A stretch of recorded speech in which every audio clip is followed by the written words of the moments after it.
Football season's almost here, and DraftKings, the leader in one-week fantasy sports, is giving you a shot to be crowned the first-ever fantasy football billionaire. Draft the perfect lineup week 1, and you could win $1 billion. Just use code HUDDLE to play in DraftKings' free Week 1 contest with $100,000 in total guaranteed prizes. And if you draft the perfect lineup, you can win $1 billion. It's free. Why wouldn't you try? DraftKings.com. Code HUDDLE. Eligibility restrictions apply. See DraftKings.com for details. This is the worst of the Dan Le Batard Show with the Stugotz podcast. Greg Cote of the Miami Herald in with us today. Ron McGill of Zoo Miami will be here in 2 hours. The Marty Party, 2.5 hours. Marty Smith will join us. I just saw on the television here Kevin Pillar's catch last night for the Toronto Blue Jays center fielder. I don't know that I've ever seen before what I'm about to describe if you have not seen the catch, which is a guy leaves his feet and he's not on the warning track. And by the time he comes up with the out, his head is hitting the wall. I don't think I've ever seen that before, where Kevin Pillar left his feet and he wasn't on the warning track. And by the time he finished sliding on the warning track, after catching the ball, his head was hitting the wall. You had that great catch that Jim Edmonds made, but you're right. It didn't happen exactly like that. No, yeah, Jim Edmonds' catch was a better catch. I just don't think I've ever seen that. Put that on the poll, Guillermo. Have you ever seen that before? Have you ever seen that before? Yes or no? Matt Stafford is making the news today because he's getting so much money. It's 5 years, $135 million, and we've reached an interesting place in football where that right now is the going rate for what I'm about to say, which is if your quarterback's not the problem, but your quarterback's also not the solution, that's the going rate now. Because I don't know what you do if you're in that circumstance as the Detroit Lions, but I would be tempted to see what I could get for Matthew Stafford because somebody needs that. Somebody needs a quarterback who's competent, but you're not going to win anything with that quarterback. That quarterback's not going to win you anything. Well, is it Matthew Stafford's fault or the surrounding talent? Because that team has made the playoffs 2 of the last 3 years. Okay, well, wait a minute. But the thing that you say, first of all, it's a quarterback who's never won a playoff game. Right. It's a quarterback whose stats against winning teams are godforsaken. Like, sure. He's 1-25 on the road against winning teams that end with a winning record. Mm-hmm. And I believe the stat was 5-46 against teams that end with a winning record. You can't, that's all there is in the playoffs, is teams with a winning record. Sure, You cannot win with that quarterback. And so when people say, well, is it the team? Man, you guys love to give the credit to the quarterback when he wins. Why are you protecting him when he loses? Like, you guys love to do that. You love to give all the credit to Brady when he wins. You're not saying team sport then. Right. I'm not protecting Matthew Stafford. It's just where we've arrived. And as a Jet fan, I'd love to have Matthew Stafford. Matthew Stafford might be, if he played for the Jets, the greatest quarterback in Jets history. But that's what I'm saying, Joe Namath. But if you're in the Lions' predicament, what do you do? Because I look for a team like the Jets, and I'm like, he's 29. You want him? Right. What are you going to give me for him? Because I don't want to spend the next 5 years of Stafford doing that, being okay, but I'm not going to beat Aaron Rodgers. I'm not as good as Aaron Rodgers, and I'm not beating Aaron Rodgers. And that's not, and it doesn't matter where Aaron Rodgers is in the division. He's going to come chase me down and beat me, and he's going to tell me so. It doesn't matter what kind of lead I get to in the division. He's going to tell me, hey, relax. I got this. I'm Aaron Rodgers. I got Matthew Stafford in my division. I'll chase him down like a lion chases down a jaguar. But you don't think a team can win big with Matthew Stafford as their quarterback? No. Or is it just that particular team? No, the team. If you put him on a better team, could they win? No, what you're requiring. If he was on the Broncos, would they win? A team can win with Matthew Stafford as the quarterback if your team has the outlier of the Trent Dilfer defense.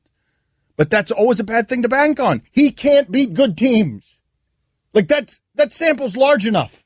Matthew Stafford's been playing a long time, and he never wins against the good teams. He can't win a playoff game. He can't win a playoff game. Like, so this is where we are, and people are calling me a hater for pointing out what are the facts. I feel like I'm not hating that the man got his money. I'm marveling at the conundrum. If you've got Andy Dalton, you're not good enough. Right. So what do you do?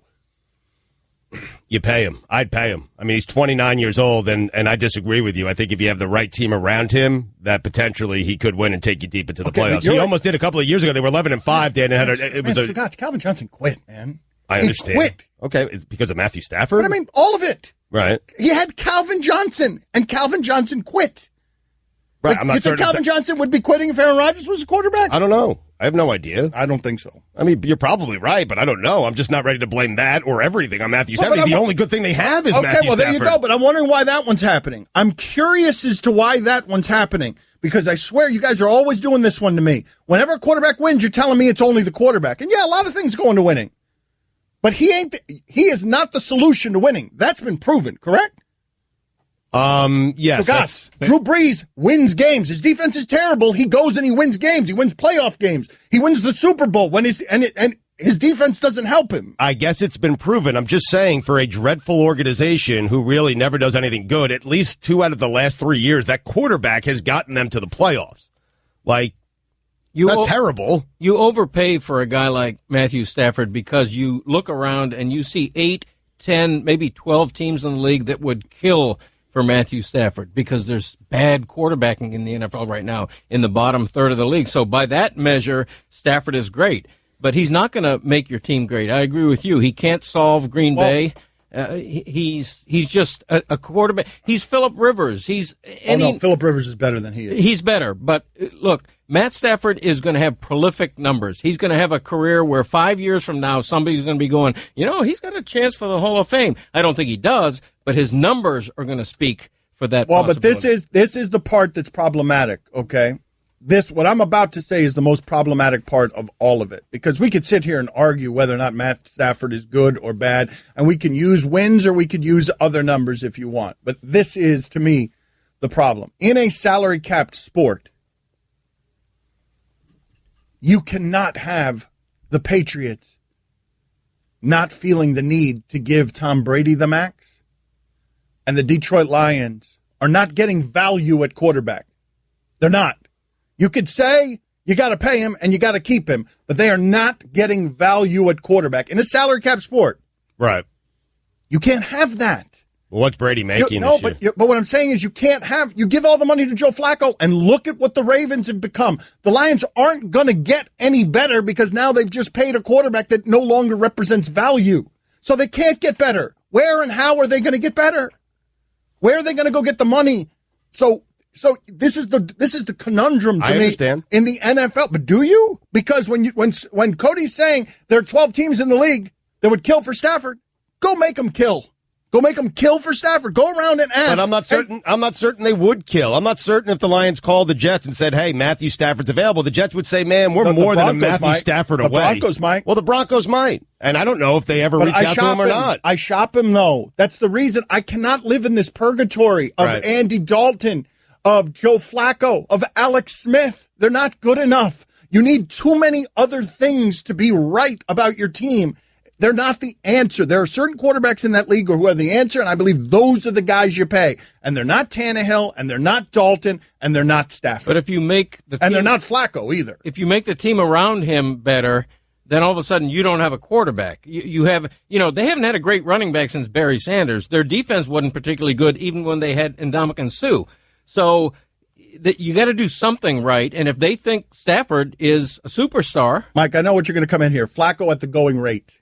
Okay, I know he won a Super Bowl. Yeah, I know he won a Super Bowl. You can't win with Flacco. No, Flacco at the going rate. At the going rate, though. But Dan, you have to show your fan base something, right? Because they lost out on Sue. Calvin Johnson walked away. There's all kinds of complications with how he walked away, and maybe money is owed to him. And so you signed the quarterback, who's very, very good, who's gotten you to the playoffs 2 out of the last 3 years, and he's 29 years old. There was a 17-game stretch where Peter Schrager, who covers the NFL, was saying Matthew Stafford's the best quarterback and made a very compelling case for it. Matthew Stafford, everybody thought he was going to nosedive after Calvin Johnson left, and he was very good. He carried that team. I understand he hasn't won a playoff game, but how many of those playoff games did you think they could actually win? They were underdogs. Yes or no, they turned him into Stafford. When you guys are talking about Stafford being very good, didn't they turn him into average yard per pass guy who's super careful?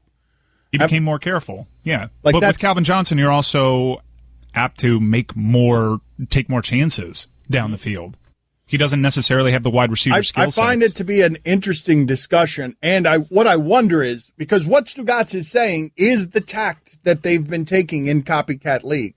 Pay Dalton, pay Tannehill, pay Stafford. I wonder when someone's going to flip that, because the team that did was Denver with Cutler. And then years later, they got good enough. Denver did it with Cutler. They're like, get out of here. And everybody was like, why are they doing that? And the Bears jumped on it.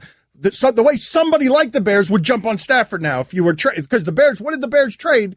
The Bears Kyle traded Orton no, but it was a couple of first-round picks, wasn't it? There were picks, and Kyle Orton was like part that. of it. If that's what you could get for Stafford, you don't do it. Now I don't know if you can get that for Stafford, but I would think that maybe if you can get it for Cutler, you could get it for a 29-year-old Stafford. I would have been shopping him all over the league and saying, how desperate are you? You guys want a quarterback? Let's see. Here, you can have this one. But you want the Broncos' first-round picks if they have Matthew Stafford because that's going to be deep in the first round. I mean, that's what you're getting in return for a guy that a lot of people would say is a franchise quarterback. I know, but Green Bay got Aaron Rodgers deep in the first round. Like, you could get a good quarterback. But they already have a good the quarterback. Browns have spent 20 years with high draft picks not getting one. I know, but now who do they have? Now, you tell me what's the better situation. What would make Detroit happier? If I told them right now, you traded Stafford, but you drafted Kaiser. You've got Kaiser now. Yeah, after 20 years. I know, but what I'm saying is, of course, you got to be in the draft. Yes, they've done it poorly. Yes, they've done it poorly at quarterback. I'd rather have Stafford than 2 low first-round picks. Okay, because Chicago traded for Cutler, has been bad in all those years since, and Denver won the Super Bowl. Trading Cutler, I mean, eventually they won the Super Peyton Bowl. Manning kind of fell into the lap. I know, Right. It took them a while, but I'm saying the team that they built for Peyton Manning was ready, at least in part, because they traded Cutler and started building that way. And like I want to see the team that's going to do that next with one of these Andy Dalton types. But now, where's Denver at quarterback? They don't have a long-term answer at quarterback, whereas Detroit does. I mean, quarterback, look, Tom Brady's 40. If Detroit thinks they have another 8 or 9 great years out of Matthew Stafford, then the going rate they just paid isn't dumb. You're kind of doing like, hey, you can find a quarterback, figure it out afterwards. It's the most important position in sports. You can't just find a quarterback. I know, but Stugotz, I mean, they have a quarterback. I know, but Stugotz, even your godforsaken Jets made it to the AFC Championship game twice with Mark Sanchez. You could find somebody by putting them in that position. But the Jets had one of those kind of defenses. I'm not saying it was the Ravens' defense, but it was a really, really good defense. I mean, I don't know. So you guys are sitting here arguing on behalf of Matthew Stafford being the highest paid player in football is sane. That's what just happened this first It's just for now. It's until the next guy gets signed. I know, but I'm just saying, you guys, like, that's what just happened on this show. It doesn't seem right. It doesn't feel right. It seems ridiculous when it comes out of my mouth, but it's just for now. It's until Rodgers' deal is up and Breeze's deal is up and Kirk Cousins next year. Kirk Cousins might end up being get the money higher too. paid. Yeah, well, but that's the other it's thing. Like he doesn't Mike Conley became the highest. Either. Mike Conley was the highest paid NBA basketball player for a period there. Schefter said if Cousins has a good year on the free market next year, he'll be looking at $30 million per season. Kirk Cousins. I know, but what I'm asking you, I think what I'm asking you guys to do is you guys keep trusting football because football, copycat scared football seems like they know what they're doing. And what I'm telling you is the blueprint there is flawed. What I'm telling you is once you get to the Stafford threshold, you're not good enough. And you don't need to be making that person the highest paid player in the sport. You need to start shopping that person. There needs to be a change of the thinking. But don't you think you have PTSD if you're that organization? You were so bad before he got there, and I believe you've made 3 playoff appearances, all wild card road games. I don't want to go back to that, man. I'm a fan. Right. I'll take the playoffs 2 out of 3 years. You can argue he's a top 10 quarterback coming into his prime. You guys are doing some fraudulence with those playoffs, those arbitrary playoff appearances. Well, do you remember a couple of years ago? They were 11-5, Dan. They should have beaten Dallas in that playoff game, and they got robbed. It was a bad call. It was a terrible. I can't remember the exact call, but it was a terrible call. They got robbed. I mean, I didn't know you were this passionate about Matthew Stafford. I now have a new guy and a new team to root for because I so hope that he has a great season and they go to the Super Bowl. I'm not even rooting for the Jets. Why would I root for the Jets this year? I am a Lions fan. Greg, you in? Oh, totally in. All right, go Detroit. To find us on a station near you, visit ESPN.com/ESPN Radio and click the station locator tab. Dan Le Batard. Pot calling him Kettle Black, as my grandma used to say. Nellie Doogie. Stugotz. Nellie Doogie is your grandmother's name? Used to be. Still is, I guess. It is. But it's on a headstone now. Will always be your name, Greg. What kind of name is that? It's an odd name. I believe it's a French name. We were of French ancestry, which I don't like to talk about a lot. This is the Dan Le Batard Show with the Stugotz on ESPN Radio. I am embarrassed after all of these years that I, who continue to consider myself a decent learner, have not yet learned when and how my tone makes me deeply unlikable on the radio. So I am volunteering a $5 fine for the last segment before anyone has called me out on it. And I'm going to see if we can discuss this a little more, or I can discuss this a little bit more reasonably as it comes to Matthew Stafford, because I've legitimately been surprised by the response in this room where Stugotz and Greg Cote think, yep, highest paid player, that's fine. Stafford's a good quarterback. Right. So I'm legitimately surprised by that when he is 5-46 against teams that end up with a winning record. He's 1-25 on the road against teams that have a winning record. And you're sitting there during the break making the argument to me about how he almost won a playoff game at Dallas. And that almost is the only almost in his playoff resume of almost playoff wins. Right. Got robbed in the fourth quarter of that game, a game they probably should have won. You put $20 in there instead of $5. Is that for? Are you thinking maybe there's going to be future fines here because your tone? I'll get changed in a little bit. Okay. But what I want to ask you guys is this, because I'll see if I'll find a better connection point with you on this. Because I suspect I will on what I'm about to say. Because the big divider between fans and athletes tends to be money.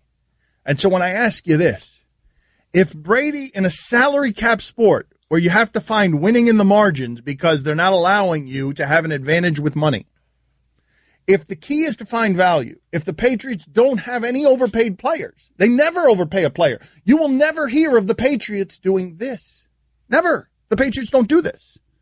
They don't make Stafford the highest paid quarterback in the league when we're all looking at it and saying, how can he be the highest paid player in the league? How can Mike Conley be how can Joe Flacco? The Patriots will never do that. So in a league where Tom Brady is taking the discount, why can't Matthew Stafford sign for a sum of money that allows them to build around him when he knows good and well over the last 10 years that what he's had isn't good enough? Why can't he sign? And I'm not the one who's ever telling others to take less money, but in a salary cap sport where Brady is doing that, Stafford has to be highest paid? Like, that doesn't happen by accident that it becomes highest paid. That becomes set the market. That's become set the market for the union. But to me, it gets in the way of them being able to build around him in the future. But at some point, I might be wrong. I don't think that I am. At some point, Brady signed a big contract. Now he continues to restructure it so they can bring in other guys. And who's to say that Matthew Stafford wouldn't do the same if asked to do it? My point is that in Tom Brady, the Patriots somehow have value. You cannot argue to me today that Matthew Stafford and the Lions have value at the quarterback position. You can argue if you want that they've got a good quarterback. Right, that'd be hard to – but you cannot argue that they have value in a salary cap sport. It's easy for Brady to play at a discount because he's trading that for championship rings. You know, it's the same thing we see in the NBA where Durant maybe signs for a little bit less because he knows he's got an excellent chance to win a championship ring, just like Brady does every damn season.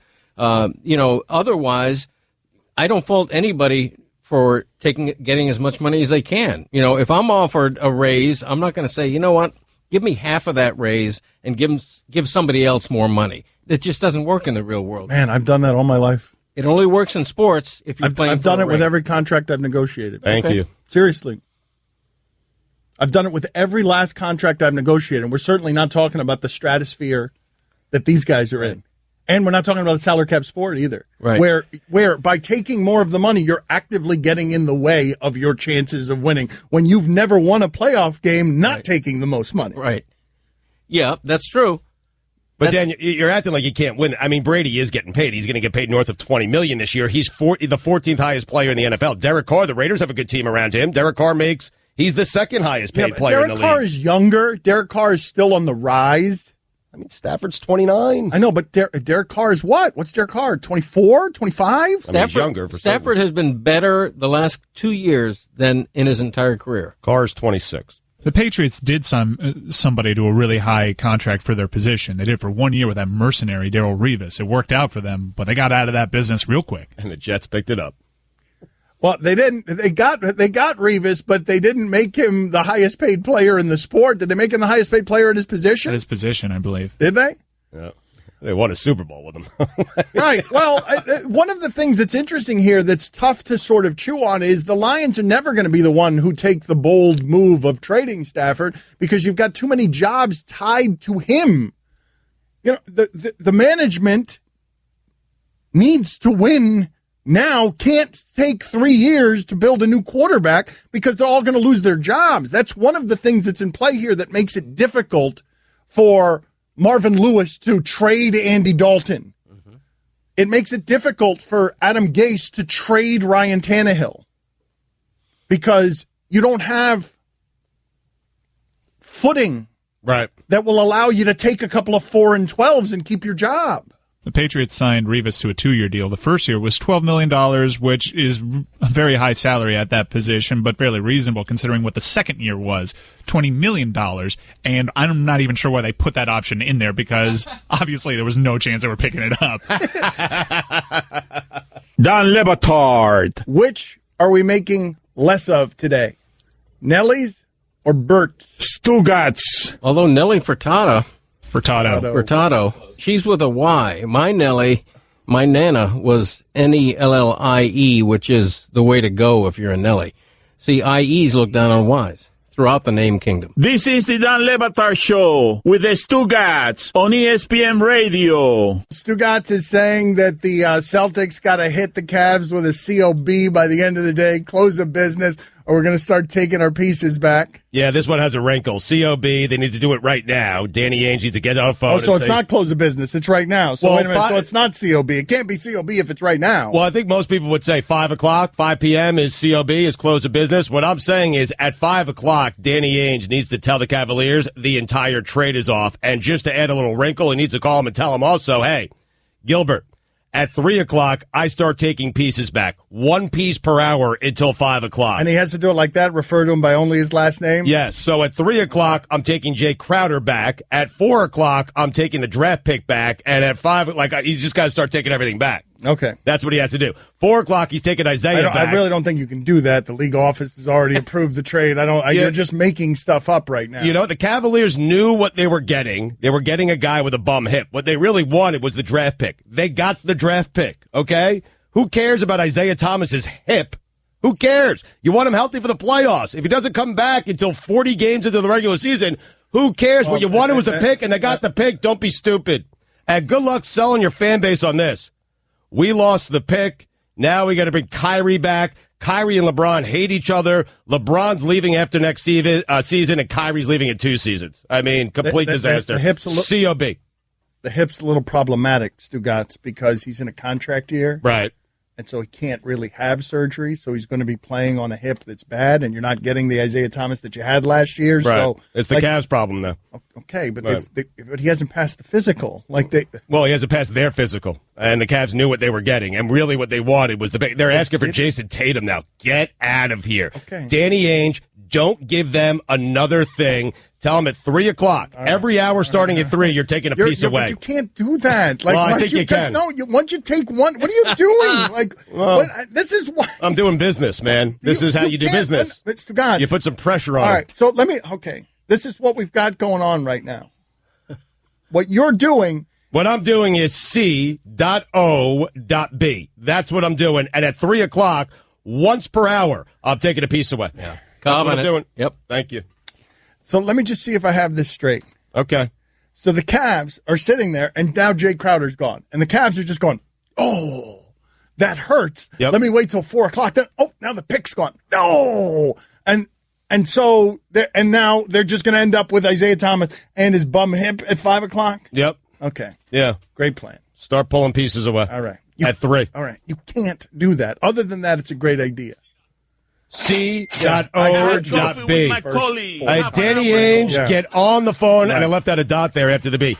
Get on the phone with Dan Gilbert right now, or whoever the general manager is. I don't remember his name because they got to get rid of the guy that LeBron and Kyrie liked. Right. But get on the phone with that guy and tell him 3 o'clock. Yeah. That's it, or I start pulling pieces away. 3 o'clock, this is what you do. 3 o'clock, you're Danny Ainge, you just bark into the phone. Enough. Corn. Right. And when they say, what do you mean corn?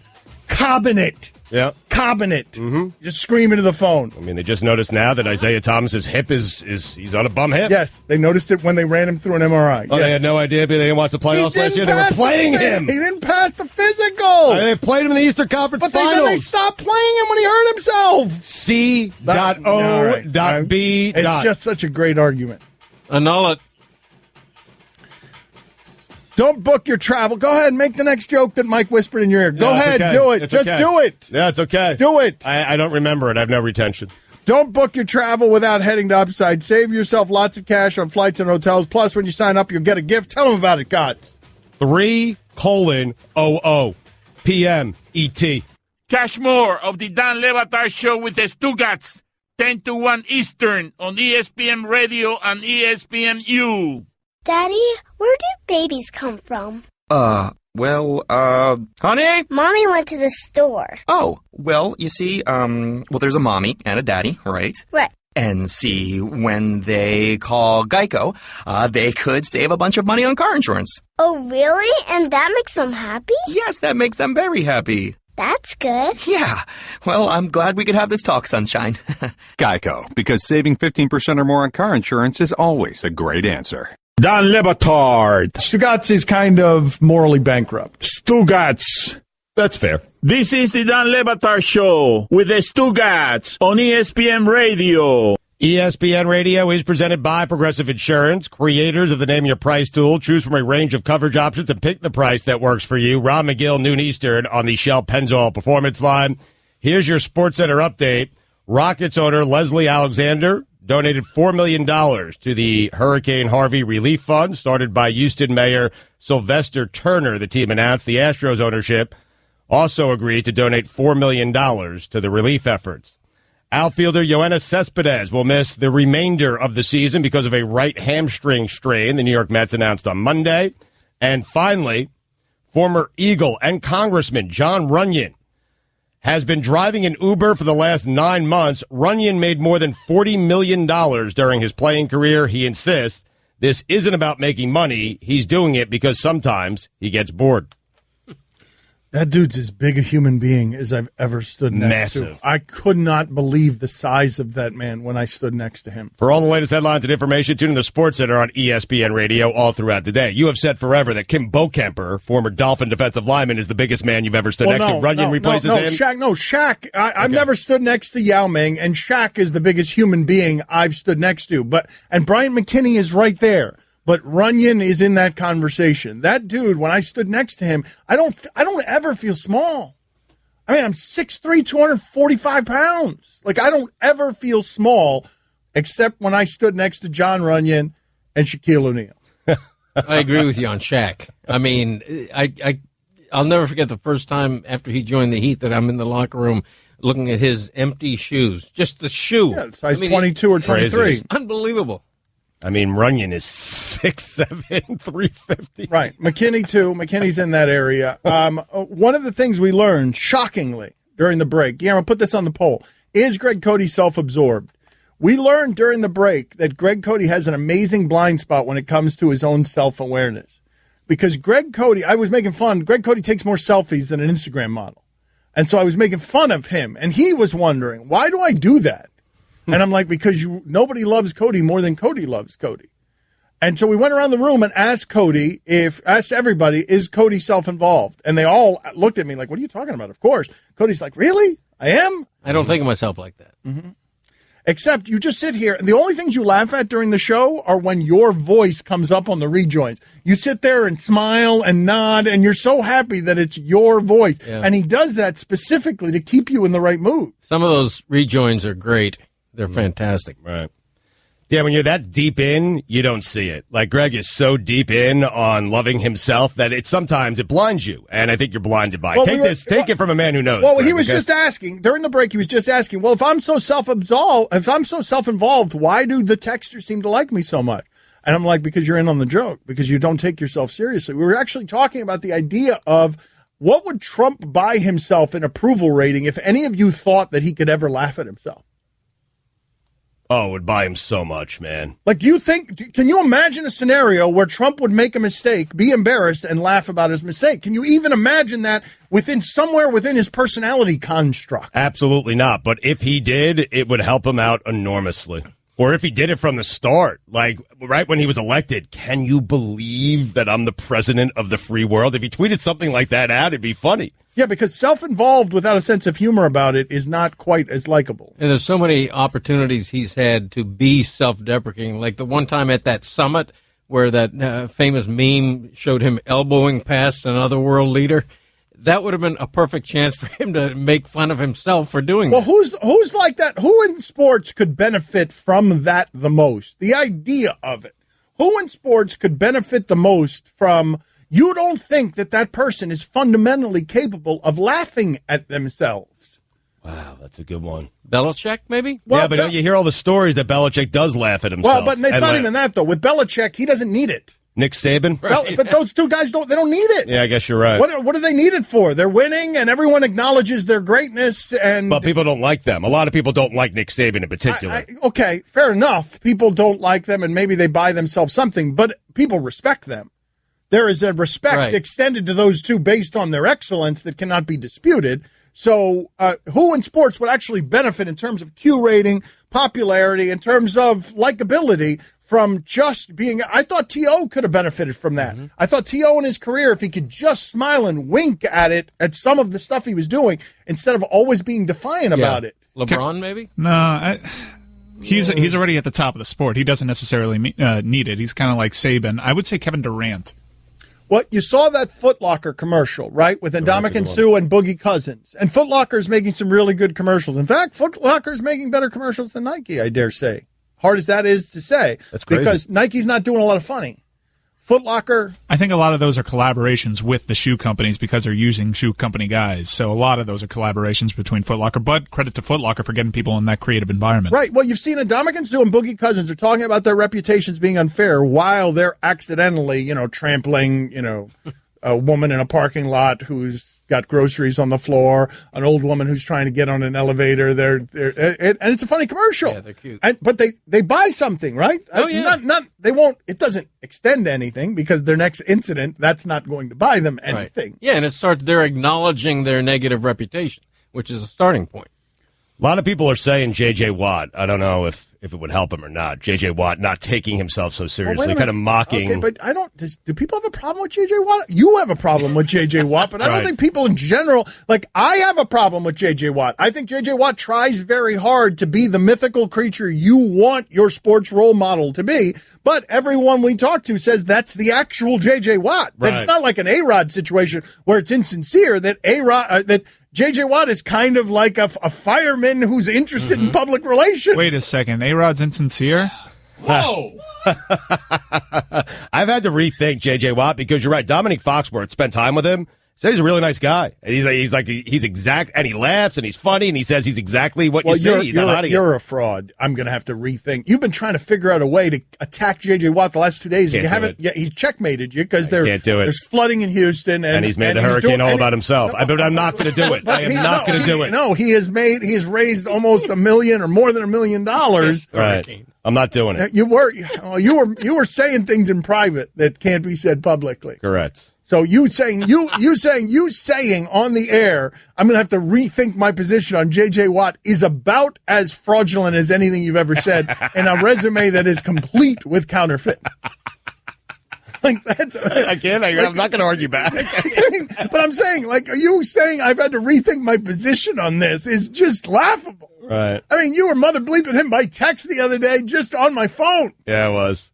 Last night. I'm not saying it on air. I don't care. No, I'm not asking you to say it on air. I'm not asking you to say it on air, but Mike's already mad at me, man. No, hold on. I'm not trying to get you into. If you'd like to help the victims of Hurricane Harvey, please go to redcross.org. Redcross.org is how you help. Right.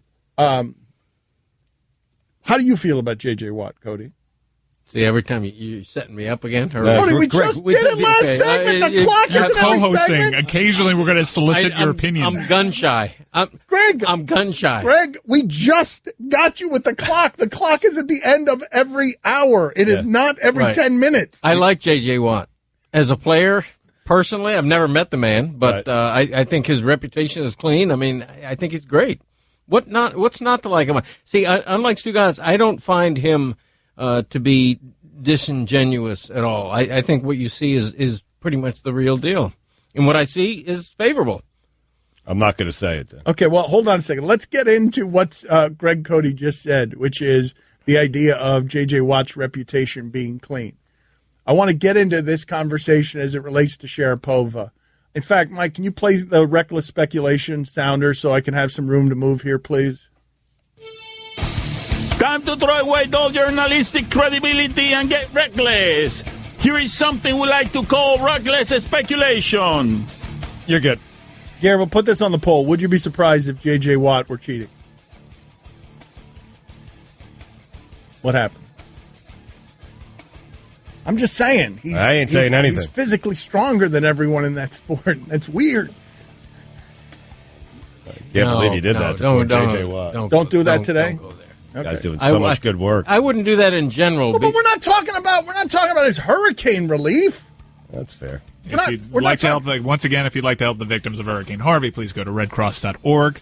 All right, let's do this conversation another day. You guys are well. It's reckless speculation. Actually, we're good. We're fine. We're under that umbrella, so I guess we can talk about it. No, that's fine. We'll do it another day. We'll do it a more appropriate day. Enjoy somebody unless they give you a reason not to. Down here, Stanton's got 50 home runs. In the deep background, you hear all these whispers. Oh, he's going to be on steroids. You know what? No. Is that how they say it? Yeah, they say it like that. Yeah, it's kind of a whispers, whiny kind of a, steroids, poo-poo, But that's no. Go ahead. I'd like to do the show with that guy. Can I have, yes, instead of you, I would like the co-host today for this moment to be just that guy. Okay, so you would really get tired. All right, of that no, okay, but I won't just yet. So let's like just deep whispers. What you're kind of whatever. Right, this guy. Let's talk about this. Let's get this guy's opinion on Giancarlo Stanton has 50 homers. He's leading the sport in home runs during what has become a rejuvenated home run age in baseball. This guy is 50 home runs, right? He's got to be on. He's clean. He's got to be doing. He's going to be find out later. We're going to find out that he's been dirty all this time. He's doing steroids. He's having 50 home runs. The next guy's got 37. Really? Come on. It's really an unpleasant person to hang around. Yeah, it's just I'm a terrible person. I suspect everybody. I'm on steroids. It's just not fun to be around him, though. Man, my wife hates me. Speaking of my wife, don't get me started. That guy. All right, very good. I love this guy. I hate him. I hate that character, but that's the end of that character. That character is now finished. Just so we're clear, J.J. Watt poll, we putting it up or taking it down? Time to justify our unreasonable salaries. I had to ask. Take advantage of this deal that Metro PCS is running. I'm admitting the timing's bad on this. We weren't actually making fun of the flooding, and we're not making fun of anything in Houston. We are kind of making fun of J.J. Watt. Don Batard. Greg, what'd you give the Niners? I don't do the instant grade thing. Well, that's the next obvious step up for you since you're the mock draft champion. Now you need to be the grading champion. That's a step down. Stugotz. Kuiper, by the way, gave the Dolphins a C+, which I thought was a little bit harsh. What would you have given them? I probably would have given them a B. You were 30 seconds removed from saying you don't care about draft grades. I don't. This is the Dan Le Batard Show with the Stugotz on ESPN Radio. Greg Cote of the Miami Herald in with us today, as he is every Tuesday, scared of the clock, playing defense against good content and the show. Want to ask you guys this question. Many years ago, Michael Lewis became a famous author, and Moneyball became a best-selling book, and then a movie with Sandra Bullock, because Michael Lewis was able to explain the concepts. I'm sorry, I just messed up with Blindside and Moneyball. But Moneyball became a movie with Brad Pitt and Philip Seymour Hoffman. Right. And what incredible range by Sandra Bullock. The subject matter was dense because basically it was a movie, and all the participants in the movie didn't understand how the book could become a movie.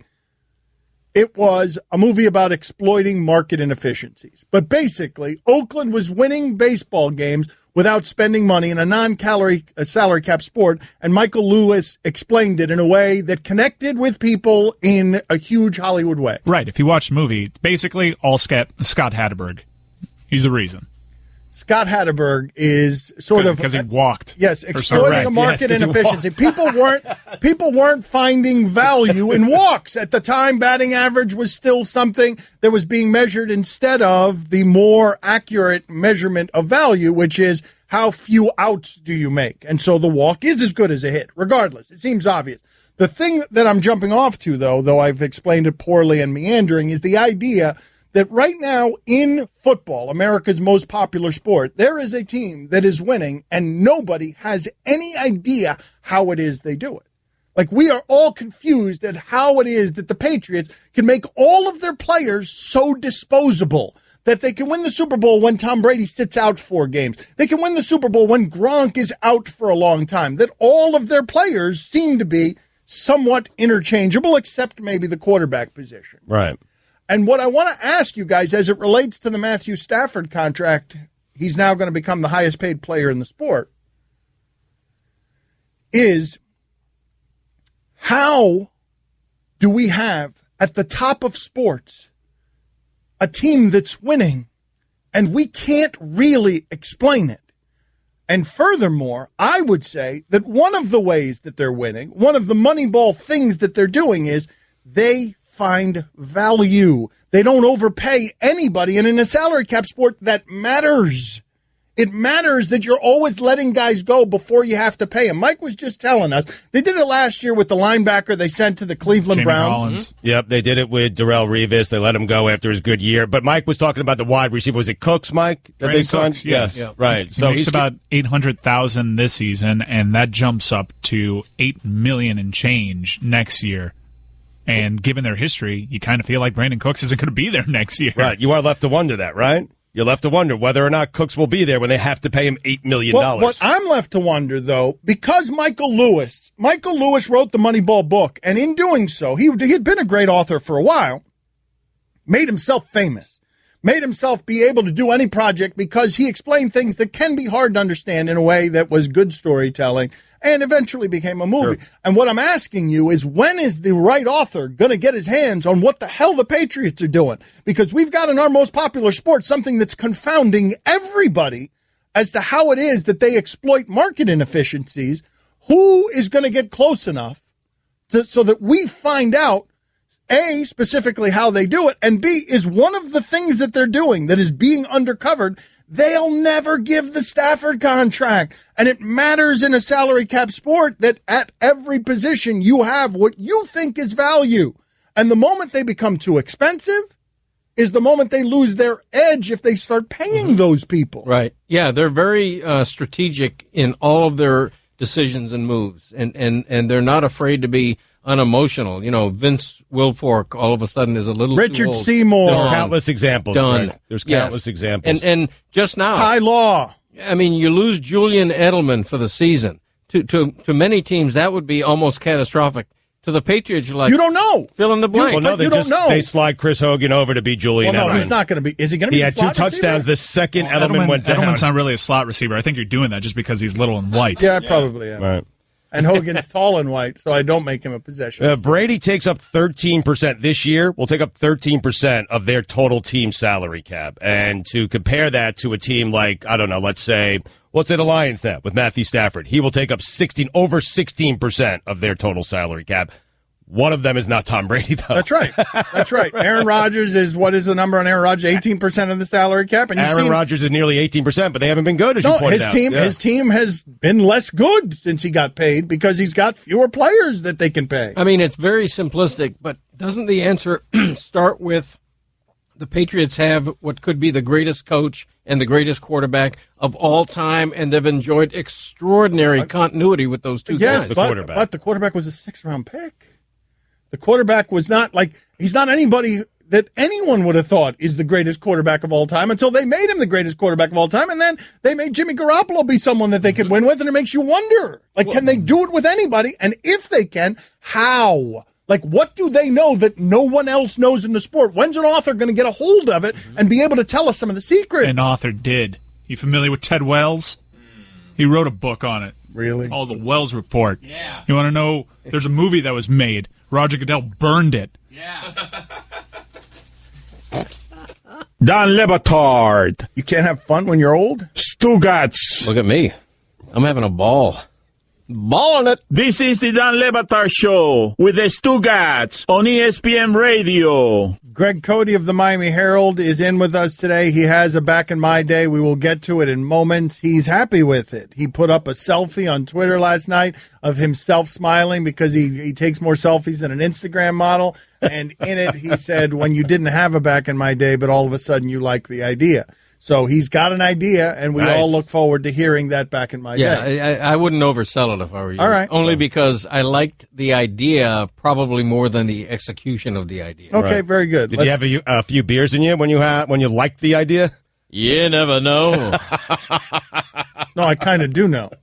I kind of do know. Yeah, It was late at night. You're out of several beers. Several. I mean, he said a few. Right. I want to ask you guys this question before we get to the Back in My Day. Is there anything else quite like that in popularity or entertainment?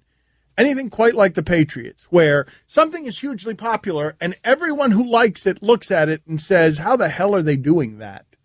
Like, don't we usually have the answers for things that are wildly successful? Despacito? Don't we?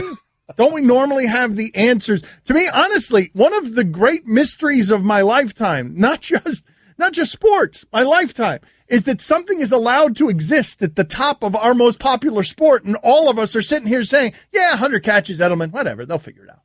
Right. It's like, that's a normal. Like, they lose Gronk, they lose Brady, and we're like, oh, they win the Super Bowl. Still, anyway. Packers lost Jordy Nelson with Aaron Rodgers, and people were freaking out. You're not allowed to just lose Edelman, and everyone is like, ah. No matter who they lose, it doesn't matter. Jimmy Collins was a Pro Bowl linebacker. They let him go. No big deal. Interchangeable, man. But what I'm saying is, what else is like that? Somebody, give me an example of something that's hugely popular, something that everyone is interested in, and we don't know how it's successful. Imagine Dragons. Time now for Greg Cote's Back in My Day. Excellent. And now, it is time to take a trip down memory lane. Here's your guide, Greg Cote, with Back in My Day.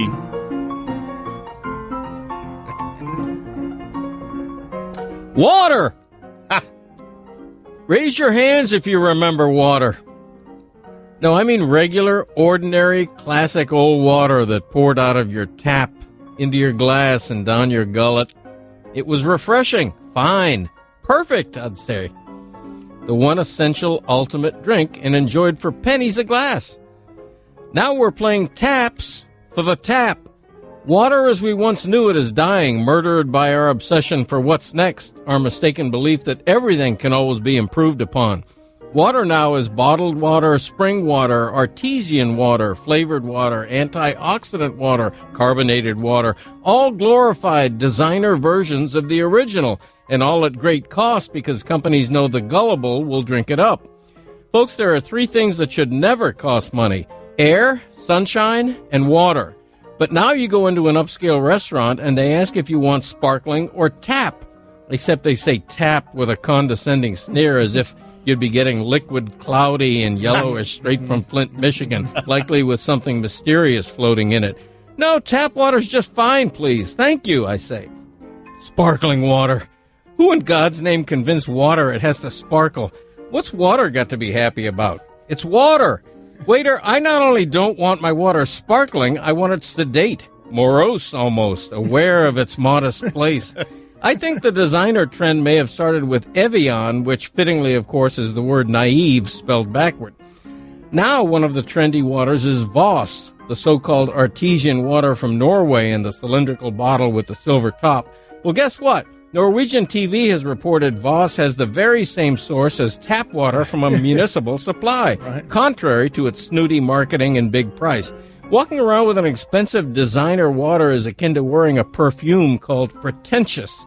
Get back to basics, people. Amble into your kitchen. Put your paw on that spigot. Pour tap water into a glass. Save yourself hundreds of dollars a year.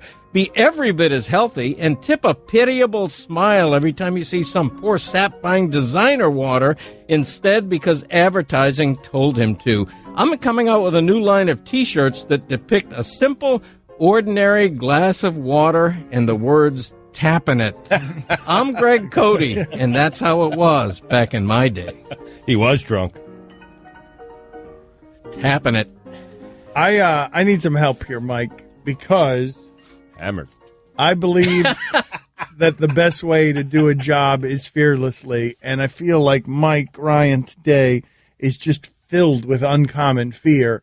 And were you afraid that when he went to water that he was going to do something flood-related or Flint-related? What were you worried about? Well, I just saw the fear sweep across your face because you don't trust him, and I understand why you don't trust him. Our show is very dangerous always at all times, and especially when there's national tragedies out there or national news, we're not a good listen on those days. I know. You did fine. You were fine. But I just saw him get scared because he thought you were headed to a place. And I'm just curious, what were you scared of there, Flint or flooding? What were you scared of? I was worried about flooding, and then I guess I left the back door open for Flint to happen. Okay.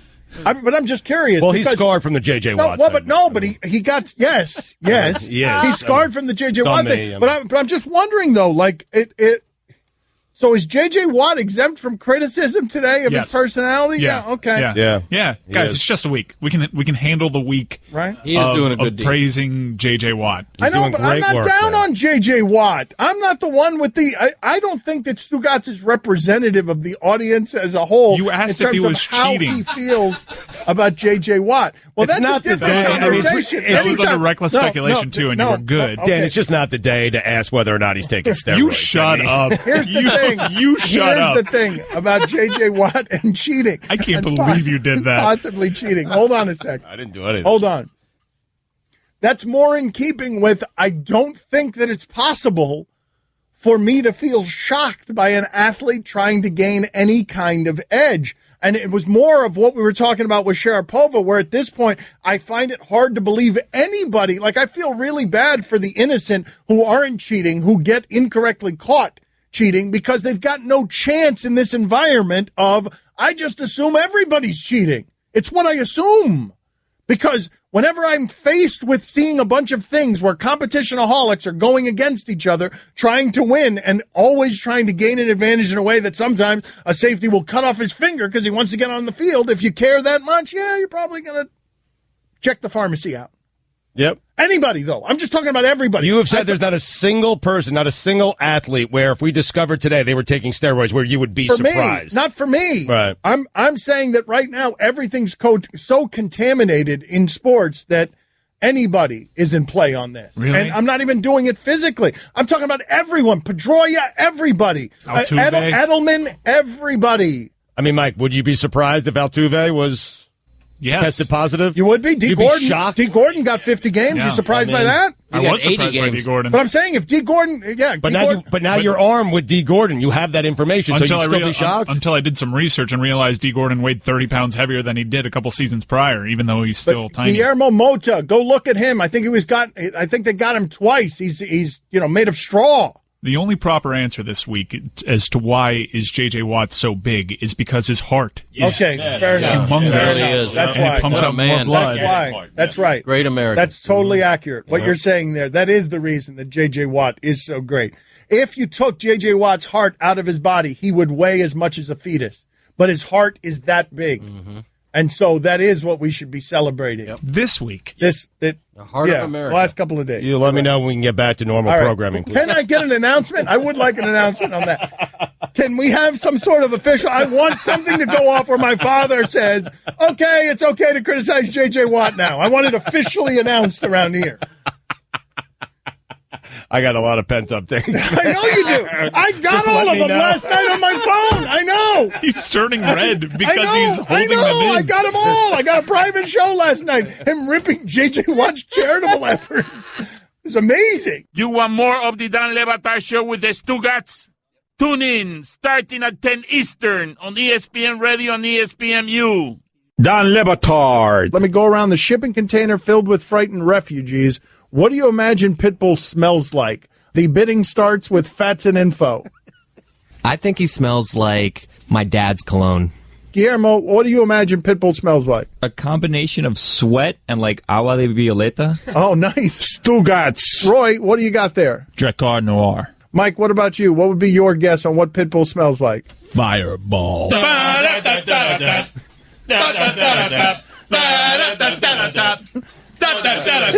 Thank you. This is the Dan Le Batard Show with the Stugotz on ESPN Radio. 786-456-4837 is the telephone number.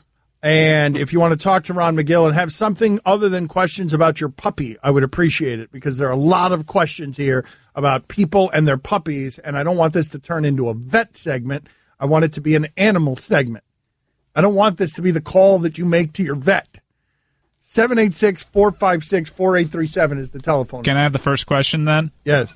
Ron, has a lion ever eaten a jaguar in the history of this planet?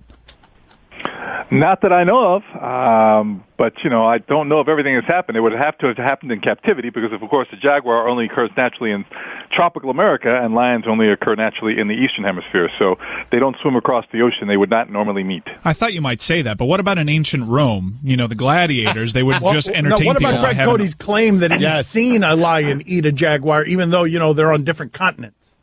Yeah, well, if Greg Cote claims to have seen that, it would have to have been a forced confrontation by some sick individuals, and I would terribly and profoundly condone it.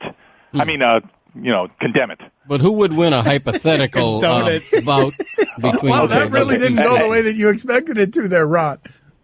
Well, the one who would win it in a hypothetical battle would be a lion, because he's exponentially larger than a jaguar. Is that right? But you condoned it. I know, I condemned it. I corrected myself, Dan. You You've never made a mistake? You've never said the wrong word at the wrong time by mistake? You've never done that, Dan? Nope. It would never happen to me. I'm always right. Yep. Wow. Matt, you're on with Ron McGill of Zoo Miami. Go ahead, Matt. Hey, Ron. I was wondering if gorillas can catch human diseases.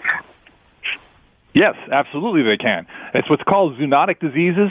There are different things that, they can catch a cold, they can catch any of the common, viruses that a lot of humans carry, and on some viruses that humans can carry and actually carry without real horrible repercussions, they can be fatal to something like a gorilla. And I think I've used this example before, the common herpes virus that people get in cold sores on their lips. That common virus that people can carry all their lives without any horrible effects other than these cold sores that go away could be fatal to a gorilla. For those of you who don't know, we're in South Florida, we're in Miami, and so therefore we have been through a bunch of hurricanes. And so, Ron, I'm wondering here, based on your experience, what do you think is happening? What are the steps being taken at the Houston Zoo?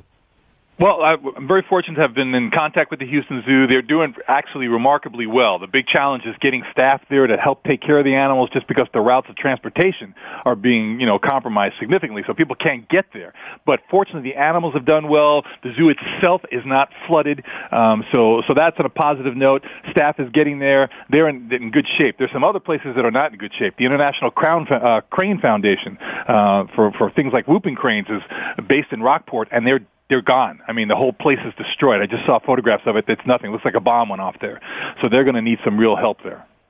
Can you tell the people, because I don't think people understand what these hurricanes do and what these floods do. Can you just tell people what, sure. And I know we've covered this ground, but what Hurricane Andrew did to your zoo? Well, Hurricane Andrew, the best way I can explain it is like God came through here with a 25-mile wide lawnmower and just ran over us. That's exactly what it looked like. It looked like a bomb went off here. But Hurricane Andrew was a much different event. Hurricane Andrew was a wind event for us. The wind destroyed things. I mean, it was like, again, a huge tornado just came through the zoo. What they're facing out in Houston is a different type of event. It's a rain event. It's a flooding event. And the people of Houston now need to be very careful, because you're going to have things like alligators and snakes that are going to be... The alligators have now got a whole new freeway system that's opened up to go from one place to another to all these flooded streets. Things like snakes are going to be like people. They're going to be looking for that higher ground. So all these snakes now are competing for the same thing people are competing for, dry ground. So you're going to start seeing concentrations of animals in places that are not normally there. People need to be aware of this. But keep this in mind, guys. There's no such thing as a snake that's going to chase you down. There's no such thing as a snake that's going to attack you. These snakes are just looking to get on dry ground.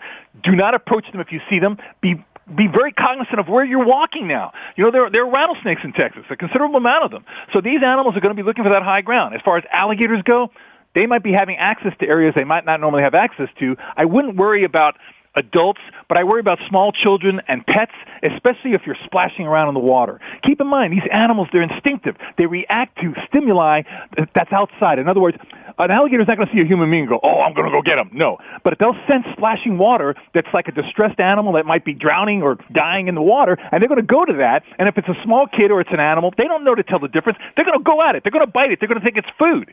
So understand that. People in Texas now just got to be much more aware that these animals have great access to different areas that they didn't have access before. You might find a freaking alligator on the front porch of the Shell gas station where it was never there before, and you might find snakes up in your terrace now, or maybe even getting up close to your roof where you're hanging out trying to get away from the water. So just be aware, keep your distance, and understand these animals are not knowingly going to attack you. There's also this dramatic video that sort of went viral yesterday of these floating red ant colonies. All these ants, they bind together to float.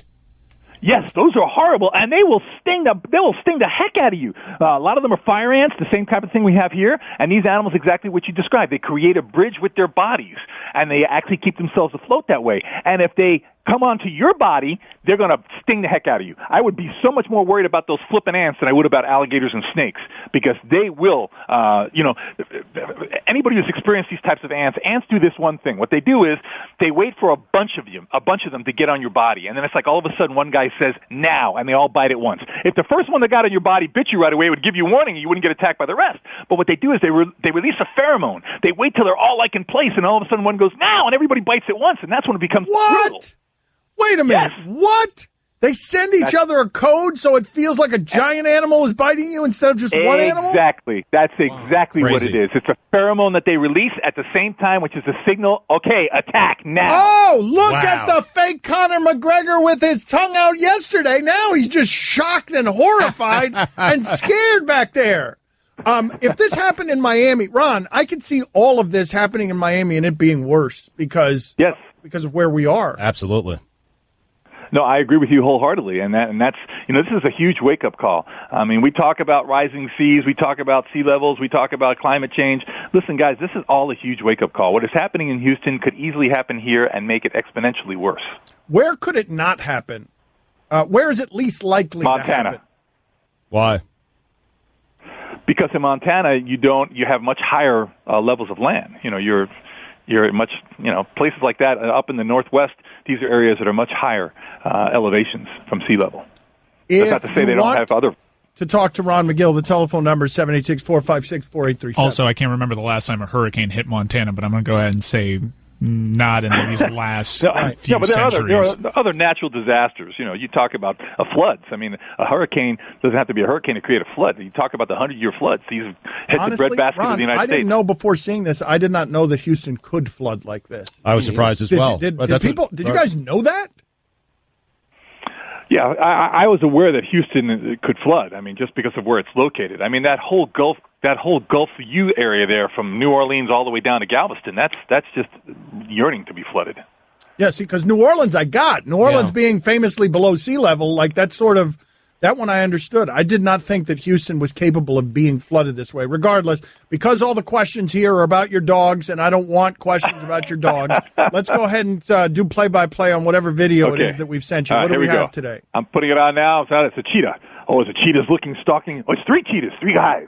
I don't know what they're looking at. Oh, it's an ostrich! It's an ostrich! These cheetahs are going to try to take on an ostrich. Ostriches are the largest bird in the world, can run pretty fast, but most importantly, those legs can get kicked. Okay, one cheetah's decided he's going. The other two waiting behind, watch to see what happens. Okay, the other two behind, he's going in the gallop. Oh, now he's going after a male ostrich. The male ostrich got the feathers, he's going full gallop. Okay, he's running right alongside, but he's not making the kill yet. He's not going to jump. No. Oh, now they're coming against the female. The male outruns the female, so the cheetah stays behind and goes, oh, it's the female. Oh, now the other cheetahs are coming on there. Okay, he's running. The female's got her wings wide open. They're running side by side, but he makes the lunge. He's on her butt. He's riding her. Oh, my God, it's a cheetah riding a freaking ostrich. Now the other cheetah's coming in. This is fantastic. He's riding the ostrich, but she's not going down. All of a sudden, she goes behind some trees. The other ostrich goes, oh, boom, she's down. Oh, wow. Tremendous call, All I want to do is a zoom, zoom, zoom, and a boom, boom. We're delayed, so we're watching it now on TV. But the ostrich does look like a giant turkey. It does. It looks like a giant turkey. And, man, wait a minute. What happened? Did the man just run by the woman and leave the woman to get eaten? Is that what happened? That's exactly what happened. That man is the Stugotz. That man ostrich is the Stugotz of the day. Just ran right past the woman saying, look, I don't have to be faster than the cheetah. I just have to be faster than my wife. Yeah, I totally bail on Abby. Oh, my God. Tostitos. I can eat a whole bag of them. I have. 2, 8, 16. Oh! Don Le Batard. Greg Cote of the Miami Herald does an annual gala. The PFPIs. It's a gala, man. What does PFPI stand for? Pro Football Predictions Incorporated, but we just say PFPI. Stugotz. Greg Cote is the only one wearing a suit and largely the only one taking this seriously. No, I think just about everybody but Christopher took it seriously. That's not true. No one takes it serious. Don't you dare. So Greg Cote's wearing a suit. He's handing over a trophy to a family who don't want his trophy, don't want him driving. He's just now realizing all this. It just dawned on him how stupid all of this is. This is the Don Le Batard Show with the Stugotz on ESPN Radio. Watching on television now, our friend Marty Smith. He's in the Alabama weight room with their strength coach. It is fairly amazing to me, the access that he's gotten, because clearly Alabama football likes Marty Smith. Well, Nick Saban likes Marty Smith. They're allowing him into every crevice of the facility in a way that I do not associate with that program. Last time I saw him on television, he was wearing, and looked ridiculous, a full Alabama uniform. Right. And he's going to join us in 10 minutes. The Marty Party's going to join us from Alabama. He's kind of like a chummy salesman. He's such a nice guy. He does a really good job of getting the people that he's covering to like him, and he gets very close to them. He's likable. He's excellent. Yeah, the Southern accent is disarming. It makes him seem friendlier. No, he is friendly, though. But He's very nice. He's very kind. Guillermo, put it on the poll. Did you have any idea that ants were strategic planners that worked in unison to attack you? I mean, no idea. It was crazy. You saw how hard it was for our group to sing Talking Sandwiches as hard as they can. You saw how hard it was for us to organize 5 people to sing a ridiculous WFAN jingle. Ridiculous. And these damn ants. Listen to this story here. I was playing golf one day and must have stepped on a fire ant hill while stepping into a sand trap. I hit my shot, picked up the sand rake, and I raked the sand trap. All of a sudden, it felt like my forearm and hand were dipped in boiling water. I looked down, and there were hundreds of fire ants on my arms. I didn't feel them get on my arm until they sent out their attack signal. I had welts from their poison on my arms for months. I did not know that ants had an attack signal. I didn't either, man. But I've stepped in a pile of red ants, but it is so painful. My ankles. But I didn't know they all bit at once. I thought that they just bit at different times, and that's what you were feeling. Not that they were coordinating. Look at this sucker we've got here. Everybody, 1, 2, 3, now! What is that? I had no idea any of that was possible. I mean, it is called an army of ants, right? Maybe we should have known. Yeah. Right? Ant colony. Yeah. Yep. I remember, though, man, I was walking my dog, I stepped in the pile, and I wanted to go to the hospital. I came home and told my wife I have to go to the hospital. I was in that much pain, and she just started laughing at me. I didn't go to the hospital. You did call 911 on a frog. I mean, your It was a big one. It was a bullfrog. Your pain threshold is 0. Yeah. I'm glad you're okay, though. Thanks. Chris, why were you pointing at your father? Your father's also afraid of frogs? No, he has a frog story from when he was in college, I believe, where he opened his car door and there was a frog in it, and what happened? I've gotten out of a traffic ticket, by claiming that there was a frog loose in, where the feet go. That is so smart. That is almost so unbelievable that you have to believe it. Was it true? No, it was not true. But it could have been. Great lie. Heady play. Great lie. It also works with a lizard. Spiders. Spiders, too, yeah. Spiders, yeah. Wow. I'm guessing a snake, right? That's a life hack. I was on the reservation at the time. I pulled that with a Seminole policeman.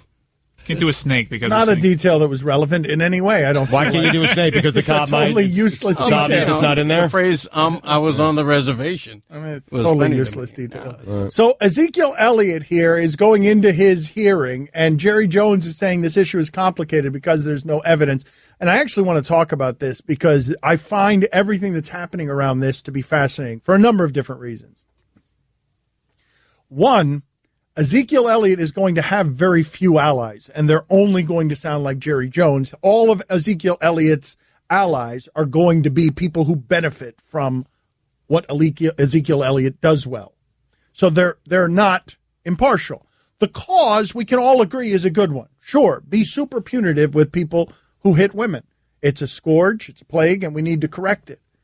But we are in such a bad place here, Greg, where because Roger Goodell's investigations have lacked credibility, because football has decided to become a leader on this issue, even though it's in over its head in deep water that it is not equipped to swim in, you now have a situation where Roger Goodell is incentivized to make these penalties so stiff, stiffer than they would be under normal circumstances, because he knows they're going to get knocked down by a union that's going to fight him on him. So this is what's actually happening here. And does anyone think this is right? Does this feel fair, given the cause? Because maybe it does to you. That Roger Goodell is handing down penalties that are stiffer than even he wants to hand down as the iron-fisted commissioner, because he knows they're going to get knocked down once the players' union that does not trust him appeals it and gets it knocked down. So he's going to lose an appeal, but he's going to get the suspension that he wants anyway. Does anyone else find that problematic? That the commissioner of the league is incentivized to overpunish? I'm okay with it.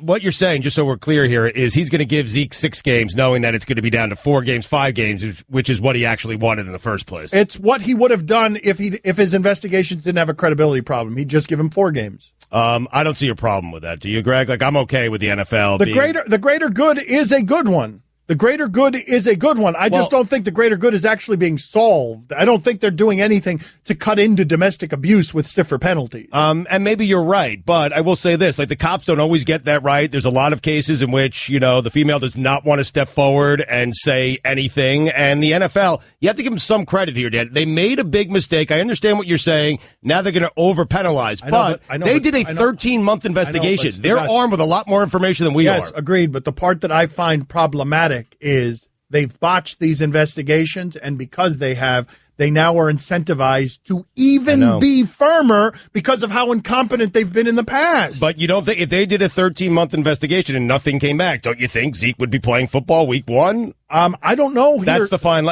I don't know what the evidence is here when Jerry Jones is saying there is no evidence. Well, I'm a little uneasy with the fact that the league is punishing somebody who was never arrested or charged, and I'm also uneasy with the league appointing itself as a grand jury or a district attorney's office and launching a year-plus investigation lacking the foundation of an arrest or a charge. The part that I find problematic, dangerous, even though I understand that in this instance Ezekiel Elliott makes for a very bad martyr, is what Greg Cote just said, that the NFL is in a position now where, despite botching this to the highest levels in a way that had us calling for the commissioner's job, they're doubling down.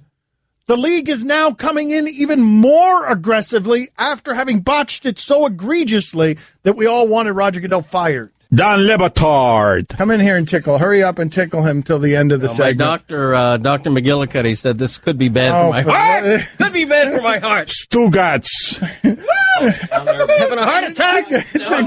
Tickle him more. Tickle him more. Right to the end of the segment. Heart attack in it. This is the Dan Le Batard Show with the Stugotz on ESPN Radio. ESPN Radio is presented by Progressive Insurance. Marty Smith going to join us in just a second here on the Shell Pennzoil Performance Line. Here's your SportsCenter update. Hall of Fame running back Eric Dickerson will sign a one-day contract with the Rams on Tuesday and thus officially retire with the organization 24 years after his final NFL season. And finally, scientists say Uranus is probably filled with giant diamonds. For all the latest headlines and information, tune in to SportsCenter on ESPN Radio all throughout the day. Look at Marty throwing his head back, laughing. Marty Smith, the Marty Party, just laughing. He's in an Alabama uniform. He looks good in the crimson tide. Yes, he is. Baby! Yeah. Roll Tide. All right, you were it's time for ball, baby! you are at the practice field in Alabama. There are tackling dummies behind you. You are in full uniform. You're wearing gloves for a reason I don't understand. You got a football in your hand. What do you grip? Okay. All right, so let me explain to you why I'm wearing Well, I'm fully dressed out in pads, and in fact, because you're Marty. I have one of these too. We'll get to that in just a minute. You got a helmet. I got a helmet too. Of course so he does. I'm fully decked out because just a bit ago on SportsCenter, we did this really interesting sort of demo for this technology they have here at Alabama and several big-time schools called Catapult. What that is, it's a GPS device basically that can track speed, velocity, impact, all of these different measurements so that the staff can keep tabs on the players, what they're doing, when, and how. So we thought it would be interesting if I dressed out fully and they compared my ability as a 40-year-old father of three to some of the greatest Alabama football players currently on the team. Now, I know this is going to impress you guys. In full pads, I ran 17.5 miles an hour in the 50. That's pretty good for a 40-year-old father of three. Now, just for some context, Alabama's wide receivers and defensive backs, they run like 24 miles an hour. Okay. We don't need to get into that. How about the linemen? Encroaching upon their positions. Who are you boys. faster than? Who are you? Are you faster than their linemen? I actually did all right. So they had this chart, Danny, that was like, I think it started around 12 miles an hour and went all the way to like 25. And they have like this freak scale that's 21 to 25. So I was sort of close to that. I don't know. What's it? I can ask the guys here. What's like a normal measurement for a lineman?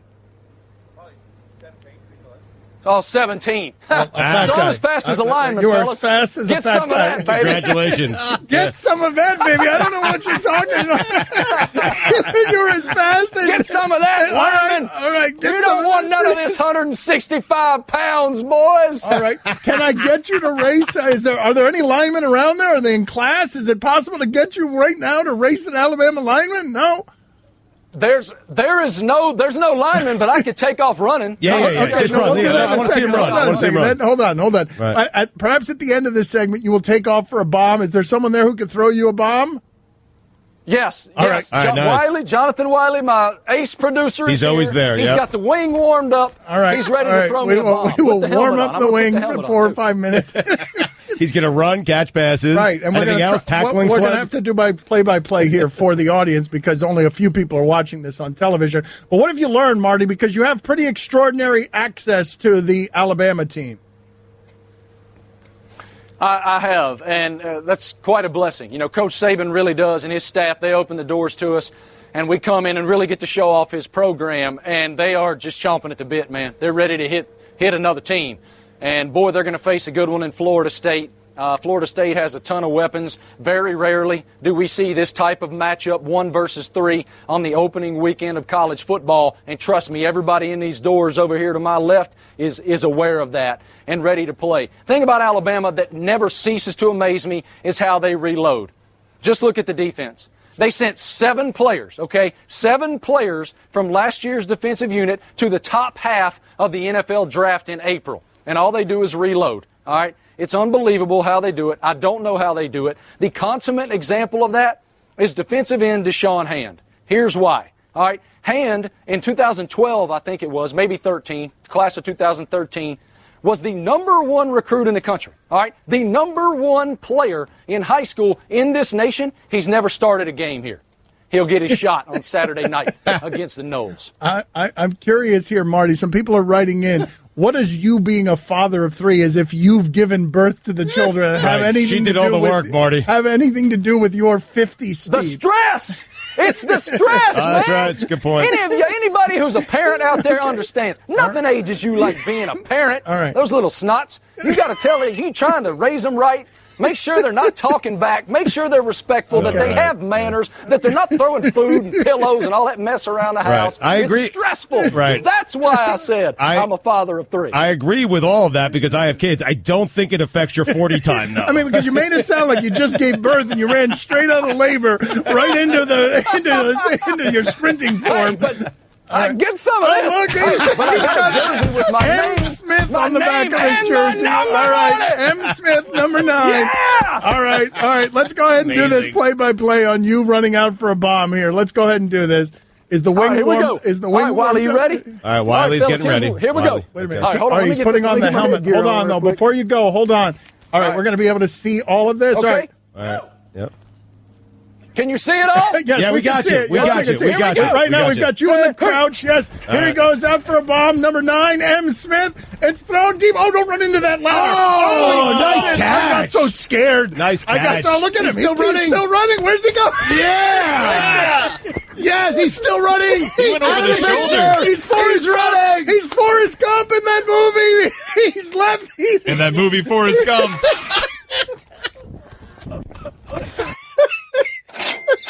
I had coffee with my colleague half an hour ago. He's coming back winded. I'm putting the mic back on. Oh, yeah, put the microphone back on. I mean, Wiley is deadly accurate. Yes, that was a great pass. Wiley's got a chooch, man. Oh, I was so afraid. Marty, I was complimenting your arm. Marty, Yeah, I was he's so great. afraid you were going to run into that ladder, Marty.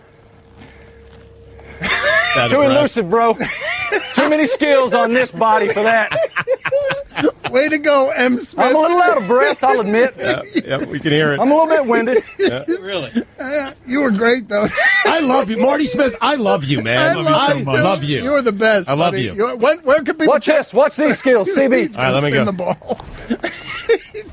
Oh, he kicked it. He spun the ball and then kicked Man. it. Marty, when's the next show? When is Marty Smith's America? When is the next?